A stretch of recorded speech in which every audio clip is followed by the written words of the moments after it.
He's a seasoned international forensic accountant who has a strong passion for finding fraud, listening to music, and playing squash. I'm delighted to welcome and have a conversation with Dave Oswald of Forensic Restitution on Smalltalk. I'm your host, Javed Khan.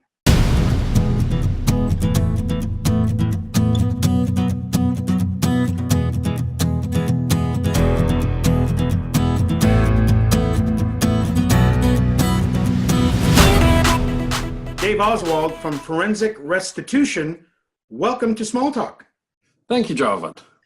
Dave, fascinating conversation today, folks. We're talking all about cybersecurity, all variety of insights that, Dave, you're going to provide us with regarding cybersecurity. But, it's interesting note that you said that the majority or the most times there's a cybersecurity within an organization, it tends to be an internal staff member. I'd like to hear your thoughts on that.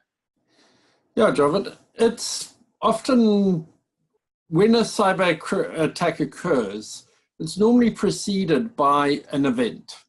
And that event is normally getting either an email that's been opened by a person of staff, or there's a bit of social engineering that's taken place. There's a phishing attempt that's been made that's allowed people to give away confidential information. There's a phone call that's been made to certain people in order to get information about what's happening in the organization at that point in time. And all of this social engineering is what is used in order to gain the first foot of entry into the computer system.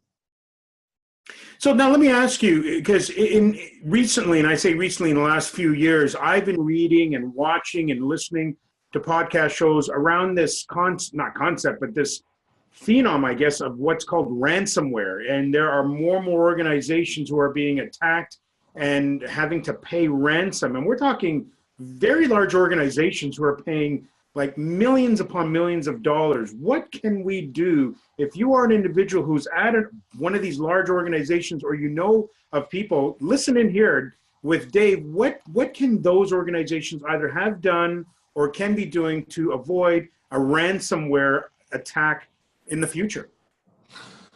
Again, training is absolutely essential in stopping ransomware attacks. That keeping your systems up to date, so not working on Windows XP is a very good starting point, and actually upgrading to the latest version, making sure that all the patches are in place, working with good antivirus software that's kept up to date and constantly patched. Those are some of the things that companies can do to stop a ransomware attack. The other thing that companies can do is train their staff that if they do accidentally open an email, which could be something that is nefarious, then they shouldn't keep quiet, but they should actually come forward to the computer department and tell them what has happened.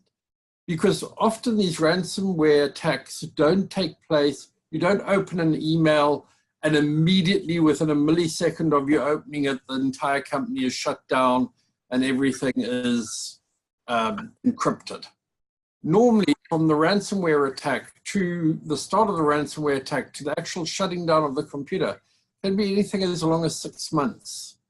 So it can be an incredibly long period of time, but it's definitely going to be more than a couple of hours. So if you have advanced notice of it, that there's been a problem, you can start dealing with that problem before it becomes a major issue.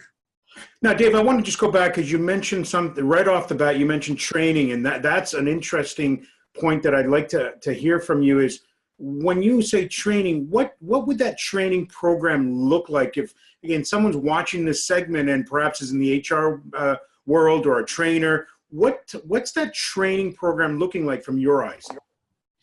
That training program is an online, hands-on type of training. So making people aware of what they should and shouldn't be doing. One of the things which is key is that people don't find a memory stick that's lying in the car park and go and plug it into their computers to see what's on there.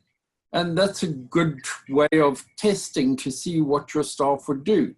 Go drop a few memory sticks around the car park and see how many of your employees pick them up and actually put them into the computer.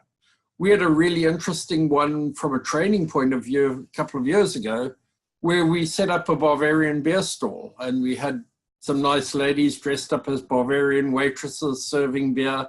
So you can imagine we got quite a crowd out from the office in order to have free beers. And while they were there, we gave away a memory stick, and we told people that there was an executable file on it. Now, you should never run an executable file if you don't know where it comes from. But we gave these people all an executable file and said, run this and it will be a competition, enter the competition, and you could win a free trip. A lot of those people plugged that memory stick into their work computer. They ran the executable file. They went through, and at the end of it, we asked them to create an account. With their account came a password. We knew the basic parameters of the password of the company. So guess what? We made the basic parameters of their password for the entry the same as the parameters for the company. What that had the effect of is people being lazy, plugged in their work password. So we had their username, we had their work password, and we had run an executable file on their system. Now, if I can do that at a large company, what would happen at a smaller company? People go to trade shows and they often get a memory stick with information on. Without checking it, they will go and they'll plug that into their computer and look at that information. All it takes for me as a cyber hacker to get in is to go to one of these trade shows, spend $300 or $500 on a booth, set it up very nicely and give away free memory sticks and then see where I can get into. This is amazing. A fascinating conversation, folks, with Dave Oswald. He is the individual who runs Forensic Restitution. His contact information has been on the screen. If you're listening to this as part of our audio podcast series, his contact information is part of the session description, so take a look at that there. Dave, I've got a question that we ask all of our first-time guests. If you had an opportunity to have a small talk conversation with anyone, living or past, who would it be? It would definitely be Kevin McNick. Kevin McNick, who's that? He is rated as being the best hacker of all time. In fact, he was so good that when he was locked away in jail, he was not allowed any access to even a telephone because they thought he might hack into computers using that. However, he wasn't a great hacker. He was an exceptional social engineer. Interesting. Wow, Kevin McNick, that's amazing. Great answer. And David, I really do want to thank you for being on Small Talk. Really appreciate this. And please, folks, reach out and continue this conversation. And if you've got a situation or you have been in this type of situation, please reach out to Dave. Dave, thank you again for being on Small Talk. That's a pleasure. Thanks very much, Robert. Thank you to Dave Oswald of Forensic Restitution for being on Small Talk. You can also listen to the show as part of our podcast series. Now it's your turn. Please comment, subscribe, and share. If you've got a topic you'd like to discuss on the show, please give me a call or send me an email. We'll talk with you next time.